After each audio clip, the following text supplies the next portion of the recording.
Саламдашып алайлык ар бир иштин башындай. Көп келиптир калайык көкөтайдын ашындай. Ассаламу алейкум урматтуу телекөрүүчүлөр жана радио угуучулар.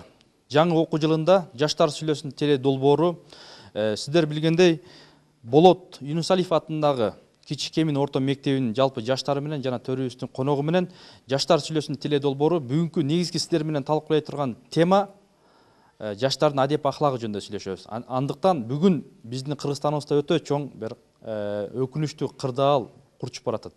Жаштар адеп аклагы начар болуп, бирин-бирин өлтүрүп, рекетчилик жана башка толгон токой көйгөйлөр бар. Бул жаштар менен бүгүн Жаштар сүйлөсүн теле долбоору жаштар жана жаштардын адеп аклагы жөнүндө сүйлөшөбүз. Биз менен аягына чейин бирге болуңуздар. Жаштарга биздин урматтуу, салмактуу агайыбыз бар. Анда ошол урматтуу биздин агайыбызды сиздерге тааныштырып өтсөм, коомдук ишмер Дилмирөөгө адеп аклак жана маданият борборунун жетекчиси Өзбек Айтчотонов конокто. Жаштардын адеп аклагы биздин кээ бир эже агайлар айтып келишет. Жакшы дейт. Кээ бирөөлөр биздин улуу жогорку муундагы биздин ата бабаларыбыз, эже агайларыбыз тилекке каршы жаштардын адеп аклагы начар болуп калды деген ойлор бар. Ушул жаштардын адеп аклагы сиздин көз карашыңыз боюнча кандай? Менин көз карашым боюнча азыркы жаштардын ушу мектеп балдарынын адеп аклагы өтө начар. Ата энени сыйлабайт, урматтабайт, улууларды сыйлабайт, маршруткаларда ордун бербейт. Тамеки чегет, бекинип алып, балдарда, кыздарда туалеттерде бекинип тамеки чегет, мушташат. Эң бир жаман адеп аклак да бул. Чоңдор да бизди ошентип ойлошот да, ошентип жүрүп место бербейт деп. Негизинен биз деген андай эмеспиз. Бизди де мындай жакшы байкабайсыңар да, анткени деген кандай десем, может бизди деген башка жактагы мындай шаарга деле салыштырып аткансыңар. Биздин болсо уякта Кичикемдин окуучулары мындай тартиптүү. Жана сиз айтып кеткендей эле жана айтып атпайсызбы, кучакташып жүрүшөт, тамеки чегишет деп, тартышат деп. Бизде андай наоборотунан да. Кичикемде жок. Андай вообще жок. Жакшы. Бүт бар эле минтип кучакташып эле, бүт бар эле минтип тамеки чегип жүрө бербейт да. Кээ бирлер балким бардыр, балким жоктур. Кучакташпай эле келип кетесиңер. Ооба. Андай билбейм, эми андай көргөн элекмин айылдан. Кыргызстандын бүт баарында ошо биз айткандай да, тамеки чеккени да бар, ичкени да бар, мушташканы, кандай? Даже кыздардын мушташканы бар да. Анан силердики чото ненормальный болот да ушу. Жок, негизи адамды антип басынтпаш керек да байке. Анткени биз деген мына мисалы үчүн деген баарыбыз жакшыбыз, ата энебизди сыйлайбыз, кадимкидей эле баарын айтканын кылабыз, окуйбуз жакшы эле. Анан тамеки чегет, анан минтет, тинтет деп айткан болбойт да андайчы. Анткени деген биз негизи адам өзүнүн дээринен деп коет. Балык башына сасыт деген бар го, мисалы үчүн адам өзү үчүн өзү жооп берет да, өзүнүн тагдырын өзү чечет. Анан мейли тамеки чеккендер болсун, арак ичкендер болсун, ал эми бул айылдан биз көрбөйбүз, анда көчөдө жатып калып, анан тамеки чегип аркы бурчка барып, андай деген жок биздин айыл. 98-жылкы кыз күйөөгө чыгып, 98-жылкы 15-теги күйөөгө чыгып, калыңды алып, анан 1-2 жума жашагандан кийин шаардан бир жигит келиптир, бул менин аялым болчу деп. Анан ооба, бул менин күйөөм болчу деп кетип калыптыр.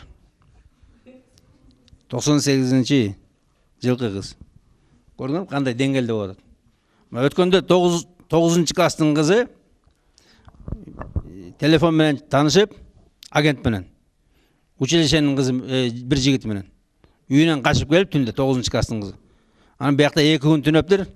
Анан кийин ата энелер келип алып, $30,000 бересиң деп атыптыр эми жигитке. Бул 9 класс. Силерден да алыс, уякта нарында.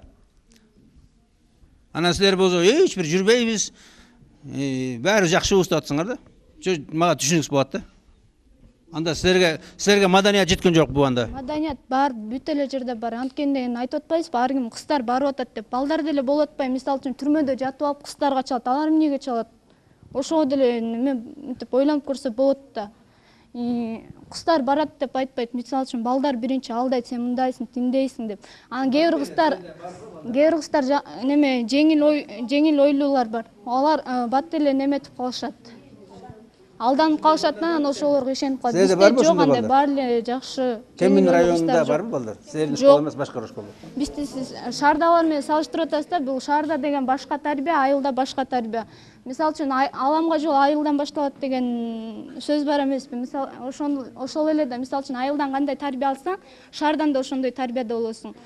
Бирок жанагы денесин саткан кыздардын 90% айылдык кыздар. Алар жеңил ойлуу. Ал шаардык эмес, алар бүт баары айылдан келген. Жок агай, шаарда деле бар андай кыздар. Мисалы сиз көрбөйсүз да, шаарда кандай кыздар айылда, жалаң эле айылда дайыма эле көрөм да, сиз кыздар деле басынта бересиз да. Мен жаштар сүйлөшүн дайыма көрөм. Кыздар деле басынтып анан кыздар эле күнөөлүү болот баарына. Ошо мейли балдар деле, арак ичкен балдар, бузулуп аткан балдар деле ошо айылдан барган да. 80% айылдык балдар. Шаарда деле бар андай, жанагындай байдын балдары эмне жүрөт аякта. Жана силер айтпайсызбы, бизде эч нерсе жок. Эч нерсе, баарыбыз түптүс барып, түпүс келебиз, эч нерсе.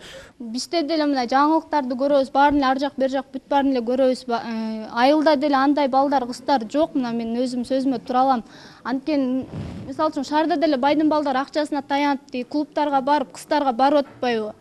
Байдын балдарын биринчи тыйып, аларга деген акча ата-энесин бербей, кадимкидей айылда окуткандай кылып тарбия берсе, шаардын балдары деле жакшы болуп кете алат. Айылдын кыздары эле күнөөлүү эмес. Бул жакта деген сиз деген баардык кыздарды күнөөлүү кылып атасыз. Конечно, баары кыздарда, балдарда күнөөлүү болот да, эки жактан тең күнөө болот. Ошондуктан бул кечке кыздарды күнөөлүү кыла бербестен балдарга дагы айтыш керек да, мындай кылыш керек, эмне кылыш керек депчи. Ошону менен бирге эле бул сиз айтып атасыз, бул балдар ата-энесинин сөзүн укпайт деп. Балким сиздин балдарыңыз сиздин сөзүңүздү укпайт да, ошон үчүн сиз айтып аткан. Ошон үчүн сиз айтып атышыңыз мүмкүн да. Ушул ойго кошуласызбы? Силер анда ата-эненин тилин бүт баарыңар аласыңар, э? Мисалы мына силерди шаарга барбай эле кой кызым, мына эч нерсе билбейт экенсиң баарыбир. Барбай эле кой десе силер, жок. Барам дейсиңер, туурабы? Бәріңе кетесің. Нерде 80%-ның бәрі кетіп қаласыңар айылдан. Андан арада кетіп қаласың Москваға, ошо менен жок болуп кетесиңер. Шаарга барып биз деген бул жактан окууну бүткөндөн кийин шаарга окуганы барабыз. Ата-энеси окууга жиберет да, кандай эмнеге жибербейт? Конечно, жиберет. Силер тултуңдай берсеңер жиберет да. Кызым, берден эле күйөөгө чыгып ал эле окат кыл десе, эч ким укпайсың. Балдарга деле, балам, эч нерсе билбейт делесиң. Эмнеден эле мага жардам берчи, анан көрчү мына көп жумуш көп берди десе, бирөөңдү укпай кетесиң. Анан бара алкаш болуп, пиво ичип жүрө бересиңер. Ошол ойго кошуласыңбы, туурабы, туура эмеспи? Сиз деген күйөөгө чык деп атасыз да. Окууну бүтө калып сразу күйөөгө тийбеш керек да, туура. Окуш керек, ошондой эле баардык нерсени көрүш керек. Баардык нерсе деген эмне? Ал пивохананы, ресторанды эмне? Эмнени көрөсүң аяктан? Мен жаман жагын айткан жокмун, жакшы нерсени айтып атам. Жакшы жагын айтып атам. Ошо эмне жакшы бар аякта? Эч нерсе жок жакшы.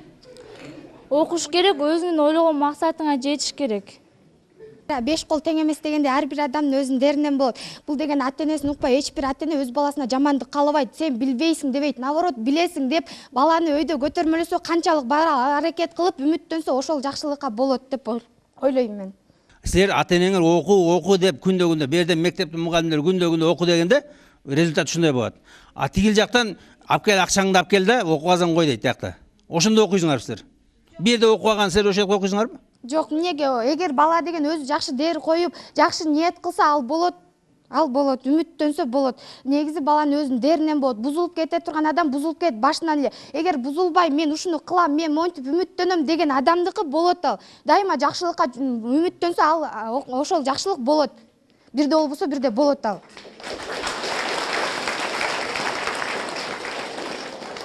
Тигил жакта жана бузулуп жүргөн кыздардын баары ниети жакшы болчу барганда.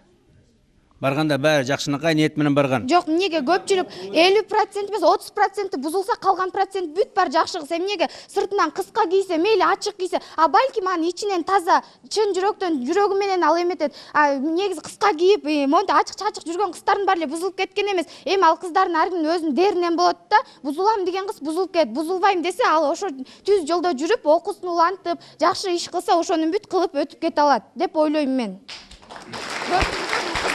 Кыздар күнөөлүү эмес, буларга деген мен кошулбайм сиздин оюңузга. Силер балаңызга окуа, эме шаар жакка барба, сен арак ичесиң, сен окубай коесуң деп эметесиңерби? Же силер эметип ата-эне окуу бар эмет айтасыңар да, туурабы? Ошондой алып. Силер болсо наоборотунан бизге деген эме кылып атасыңар. Басынтып кайта окууга барганда окубайсың, шаарга барганда эметесиң. Мен балама мисалы окуй алса оку демекмин.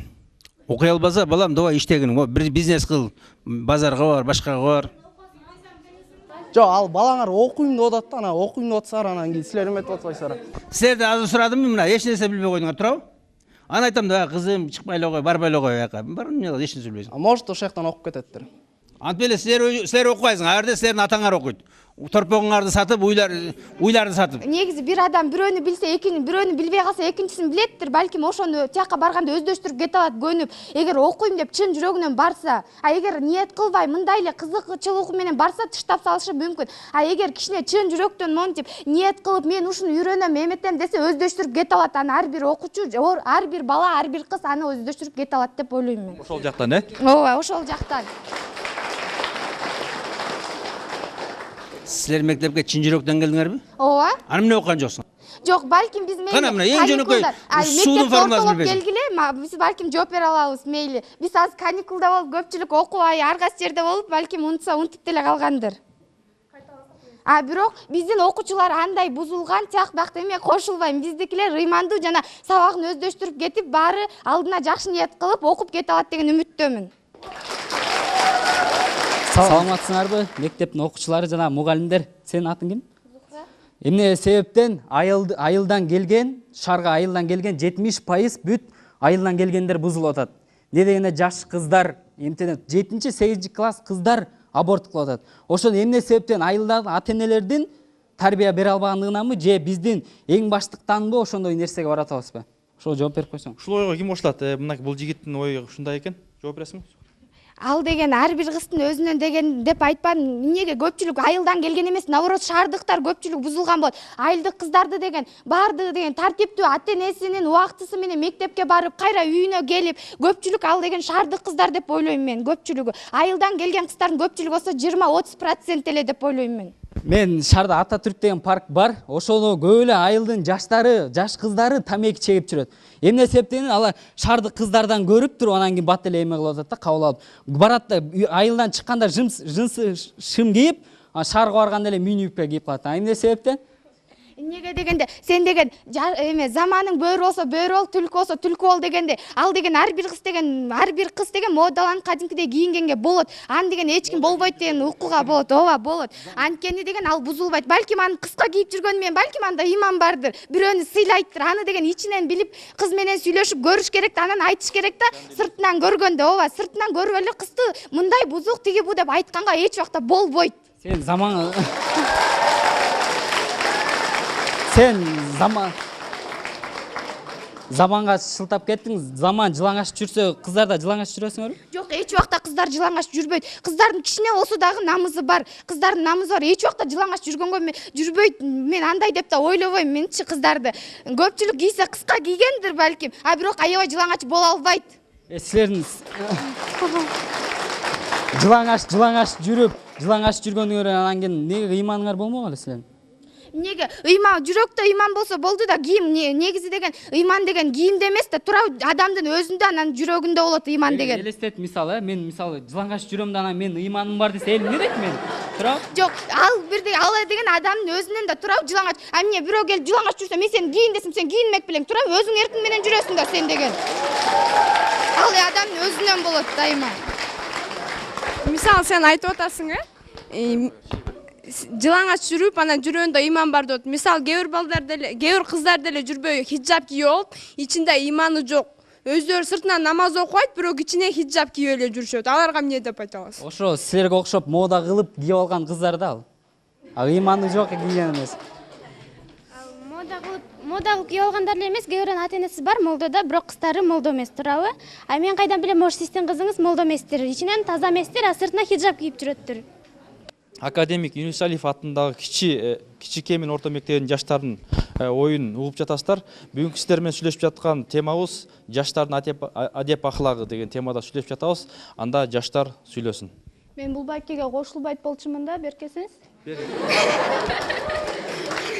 Кыска кет кыздар тигиндей мындай депчи. Эмнеге балдар силер Джессика Альбанын, Дженнифер Лопестин жылаңач болгон сүрөттөрүн телефонуларга көчүрүп аласыңар, балдар.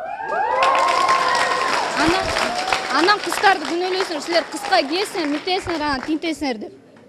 Жүрөсүңөр да мен андай сот эмелерди өткөргөн эмес. Мен көрө элекмин, мисалы досторум, мен бүт досторум, бүт курктагы досторум бүт жалаң ыймандуу намаз окуган балдар. Жүргөндүр жана бузулуп, кыздардын эме кылган жылаңач жүргөндүр. Ошо аял зат өзү ошондой эмеге кылып атат да жылаңач болуп. Жок, сиз байке алдап атасыз. Ар бир баланын телефонунан көрсөңөр, момундай болгон жылаңач кийип турган кыздардын сүрөтү бар мен. Балдар коюшуп алабы, Эмне себептен коюп атат? Даже темага да коюп алышат. Ушундайбы? Андай балдарды көрө элекмин мен. Болгондур эми бул. Алдабаңыз байке. Кичикеминде барбы ошондойлор? Кичигемде андай кыздар жок. Мына жапжашынакай эле узун эле. Балдар ошентип соткасына коюп алган Балдар андай билбейм, эч кимден телефондон көргөн эмесмин. Телефон балдардын телефонун кармабайм. Анткени мен корком алардан. Карасаң эле жалаң ошондой да сүрөттөрүм бар. Сен айтып кетпедиң, мен кеминде балдар жок да. Каяктан көрдүң ошо балдардын эмесинен? Жок, кээде мына мисалы үчүн Сен өз көзүңмен көрдүң да телефондон турабы? мен баарын эле бүт эле балдарда билем да ошондой сүрөт. Кайсы балдардан билдиң эле? Мисалы үчүн мына бизден чоң балдардын баарында эле бар деп ойлойм мен. Сизде деле бар болуш керек телефонуңузда. Мен телефон чукулап жүргөндө мынтип, могу кыз голый эме чечине алып турган десең, анан мен ишенмекмин да, анан келип алып эле сен келип эме кылсаң, бул кыз чечине алыптыр, сен жүрөсүң, минтесиң десең болбойт да. Сиз деле кыздарды күнөөлөп атпайсызбы? Кыска киет, минтет, тигинтет деп. Бирок балдар деле ошентип жүрбөйбү. Эмнеге балдар алардын сүрөттөрүн көчүрүп алып, анан кыздарга ар кайсын жазат, тигинтет, минтет. Анан кыздарды күнөөлөгөн бул жерде туура эмес, мисалы үчүн. Бирок баарында эле бүт балдардын баарында эле андай боло бербейт да. Балким бирөөлөрдө бар, балким бирөөлөр андай көрбөйт. Мисалы үчүнчү, сенде бар болсо, сенде сүрөттү бул бала көрүп алып, кызыгып сенден көчүрүп алат. Туурабы? Туурабы? Балким туура, макул. Бул көчүрүп алды менден. Макул, менден көчүрүп алды. Балким менде бардыр. Балким мен булундагы сүрөттү мага жагып калды, мен көчүрүп алдым. А бирок эме Силерден деле кайра ошол нерселерди кыздар көчүрүп алабы анан? жок. Билбейм байке, андай деле болбойт болуш керек. Бирок сенде бар, мында жок деп айткан болбойт да. Мен 100% кошулам, балдардын баарында деле бар ошондой сүрөт. Кыздарда да болушу мүмкүнбү? Кыздарда болушу мүмкүн эмес. Кээ бир кыздарда бар, мен айтам, бирок менин телефондо андай сүрөттөр жок. Мунчукпай отурган балдардын да бар да, анда буюрса ушундай айтсак болобу? Билбейм, баарында балдардын баарында эле бар, мисалы азыр деле телефон алып чыгып карап көрсөңүздөр деле болот. Жана простой фотоаппараты жок, блютуз жок сүрөттөрдө, телефондордо эле сүрөттөр жок болбосо, калган бар. Мындай аял голый болбосо да, мындай кыска болгон сүрөттөрү бар. Кыздар ыймандуу эмес, аборт кылат, анан тигинтет, минтет деп атасыз. Буга да кошулбайм. Анткени деген ар бир адам өзүнө жооп берет. Жанатан бери айтып атам, жеңил ойлуу кыздар да бар арасында. Айылдан барабы, шаардан барабы, балдарга алданып калат көп эле кыздарчы. Өзүнүн жеңил ойлугуна байланыштуу жашоосунан кичине ылдый болуп калат да. Анан кийин булар деген Мисалы жеңил ой эме эле, жакшынакай эле. Мисалы жигит келет, анан мен сени күйдүм, мен сүйдүм, мен өлөм деп алдайт. Ал жеңил ойлуу эмес да. А бирок силер деп туруп ишенип жүрө бересиңер. Балдар эмнеге алдайт андагы? Эмнеге алдайт? Алдабаш керек. Мен ошону айтып атасыз, ошо араңарда көп жаман балдар чыгып атат. Ошол айылдык эле балдар. Агай, бүт эле балдардын баары алдай бербейт да, туурабы? Балким бирөө алдайттыр, бирөө балким ушундай эмелер, балким сага бирөө ушинткен го, сен алдайсың мени депчи. Мен сени алдадым деп айтты беле, сени алдады беле балдар. Каршы чыгып кетейин. Силер сен айтып кеттиң, балдар алдайт деп, силер жана койду деле алдап туруп бир жака айдап кетип каласың го, силер деле ошол сыяктуу болуп атпайсыңар, туурабы? Кандайча сиз бизди малга сиз бизди кыздарды малга теңебеңиз. Өзү, мисалы үчүн сиз кыздарды малга теңесеңиз, анда өзүңүз малсыз. Ушинтип эле айтайын сизге. Мен сиздин оюңузга кайшы кошулбайм байке. Мисалы үчүн кыздар мынтип айтып атпайсың, бизди алдайт балдар депчи, силер алдансаңар, значит малдай эле болуп калыңар, туурабы? Башка уру келип туруп койду айдап кетип калат го, ошондой эле болуп атпайсыңар силерде? Адам менен айвандын айырмасы бар да байке. Адам менен айвандын айырмасы бар. Адам дегенчи кээ бир кыздар ооба алданып калаттыр балким. Бирок ошону деле балдар силер деле ойлоп көрсөңөрчү. Силердин карындашыңар деле ошентип бир бала алдап кетсе, өзүңөргө кандай тиет? Балдар ошону деле өзүңөр ойлонуп көрүшүңөр керек. Кичине болсо да силер деле бирөөгө ата болосуңар, кызыңар болот, бирөөңөр силердин карындашыңар бар азыр делечи. Ошонун көпчүлүгүнө балдар силер күнөөлүүсүңөр буга. Мен кошуласың ушуга. Сени агаң айтат да, Карындашым сени алдап коет. Жигит менен сүйлөшпөчү деп. Жок, мен өзүмө улуулар айтса, байке, мен өзүмө улуулар айтса, мен аны деген көп дегенде 80% болсо да мен өзүм аны жакшы алам. Анткени бирде болбосо бирде адам деген түз жүрө албайт, кичине болсо да чалынып кетиши мүмкүн. Ошону улуулар айткан сөздү кичине болсо да жаныбызга алып коюшубуз керек. Бирде болбосо бирде ошолордун сөзү да бизге керек болуп калышы мүмкүн. Мына биз мисалы айтабыз, сүйбөгүлө жок, сүйөбүз деп бүт баары сүйүп атат кыздар. Көпчүлүк эмес, көп Биз болсо айтабыз, алданасыңар. 20-30% эле. Имандуу деген сөз бул программа. Ноуну жазаба, ичпе, чекпе, жүрбө, барба деген сөз да иман деген сөз. Бул диндин жолу. Чекпе, ягуар, магуар эч нерсе ичпе. Тамеки чекпе, кыздарга жолоо. Биз балдарыбызга айтабыз, кыздарга жолоо. Кыздарыбызга айтабыз, эч качан сүйлөшпө деп. Ошону иман дейт. А силерде программа жок да. Силер келип алданам, алданбайм. Эмнеге эле мен алданып калам дейсиңер. Жок, эгерде бала туура ойлонуп, кой мен ушу кызды деген чын жүрөгүнөн сүйсө, чын ниетинен айтсачы, кызга бала деле өзү ойлонса болот.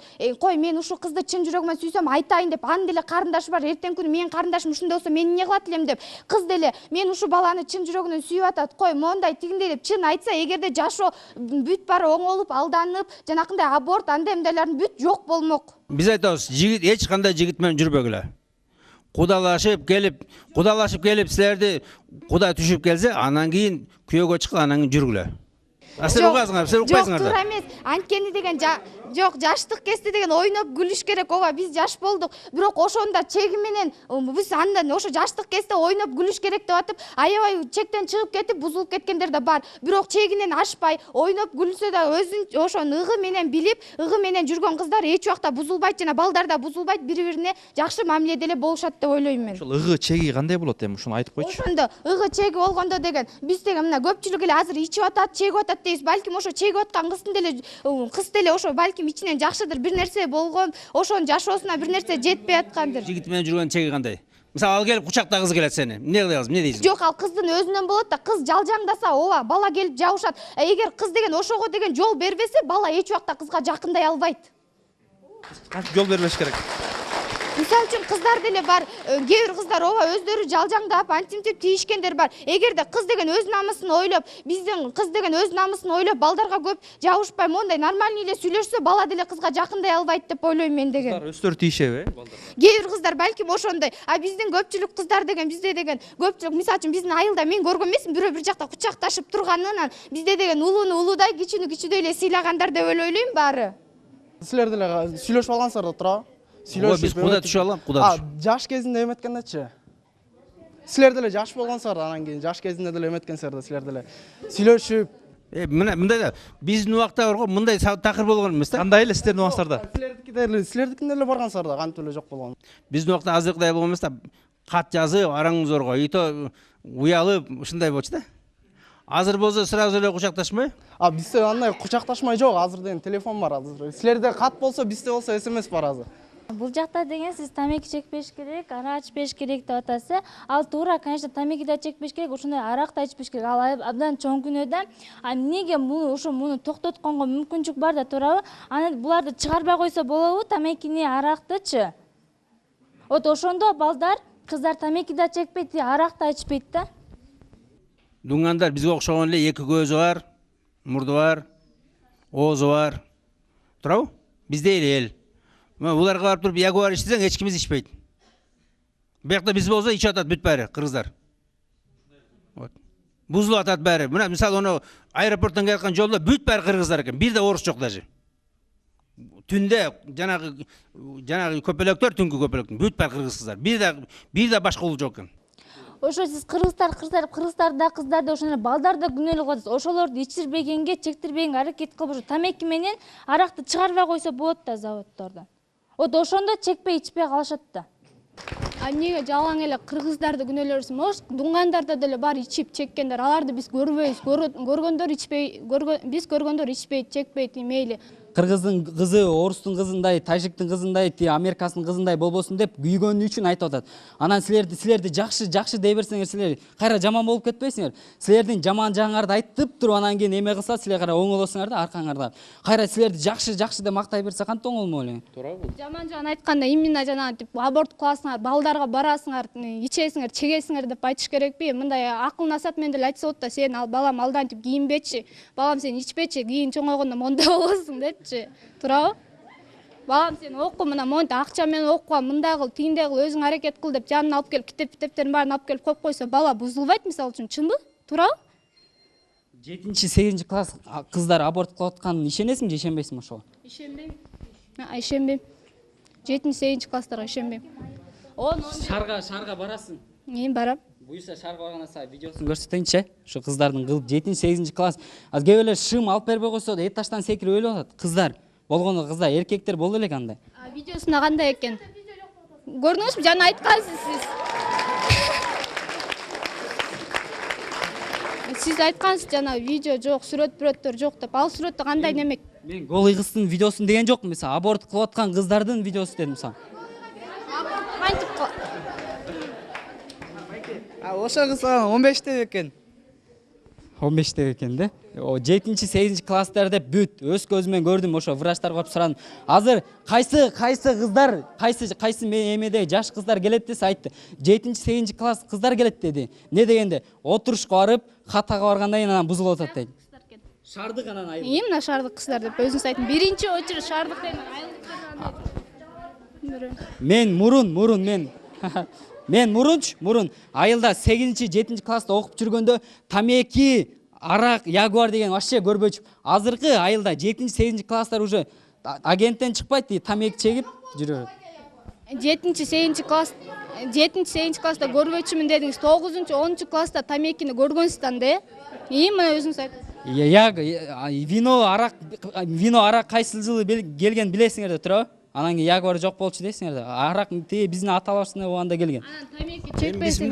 Биз мында достор, ой, өнерде балекет бар деп силерге айтабыз, ой, балекет болуп атат деп айтып атабыз да.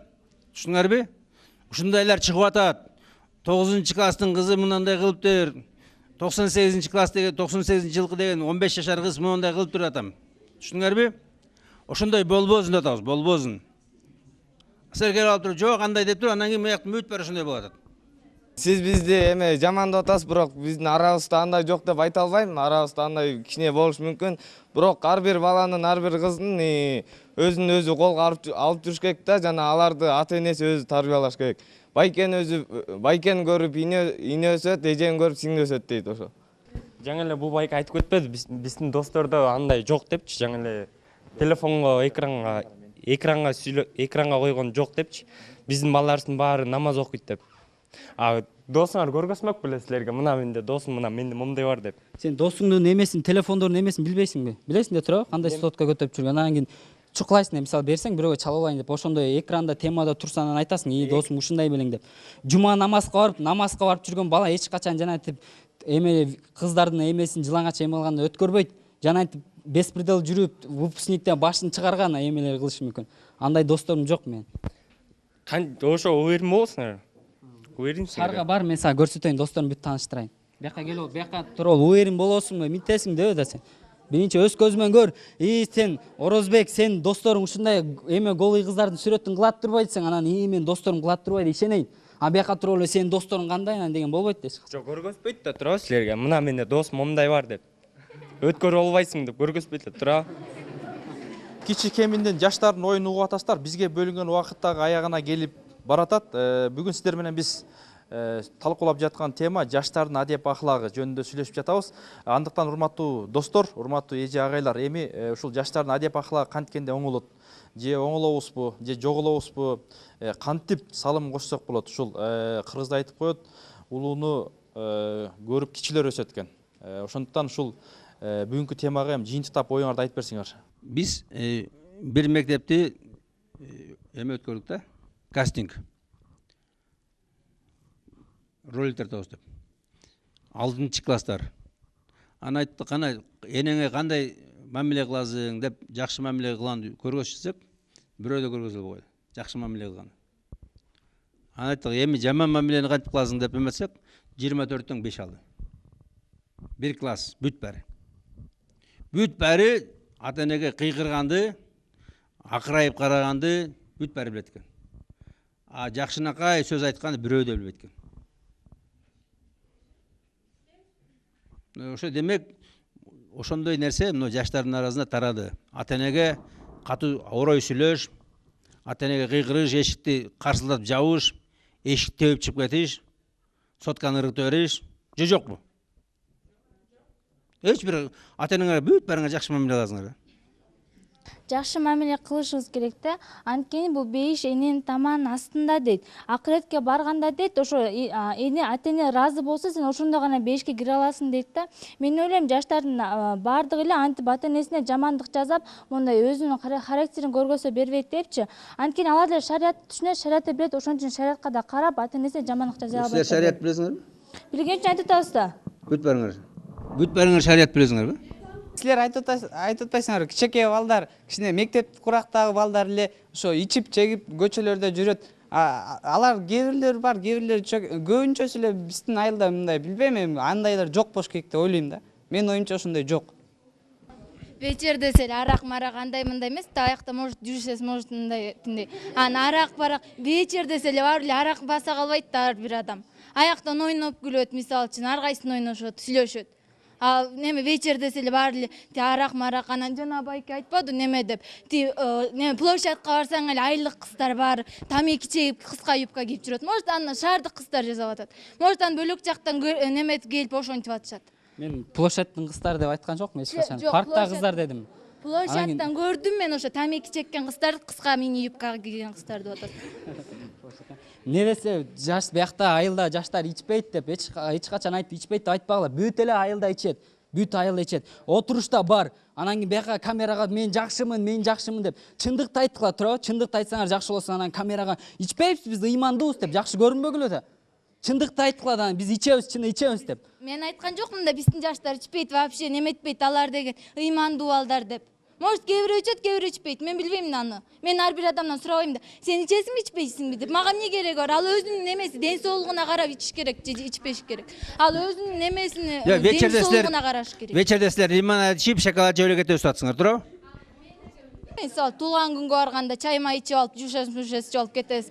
Чоңдорду билбейм, бирок кандай өткөзөт, арак иче, вино иче, пиво иче, ягорчу. Мен аны билбейм. Ал ичкен адам ичет, ал өзүнүн ден соолугун ойлобойт да. Ден соолугун ойлогон адам вообще ичпейт. Сен кайсы класста окуйсуң? 8-де. 8-класстар ушинтип чай, анан душес ичип эле туулган күндө кетишет, Ал эми аякта ягор ичпейт да, биздикилер андай неметпейт. Биздикини эже билип калса эле соётан, ким билет, аны жашырбай ичип жүргөндүр. Может, ал бөлөк жактан ичип жүргөндүр, бизге көргөзбөй. Көрсөтпөй ичиши мүмкүн, Жакшы. Силер балдарыңарды деле мактабаңарбы, силер деле менин балдарым мындай жакшы. Алар арасында деле бизде деле андайлар бар да. Силер эле баарын эле ичет.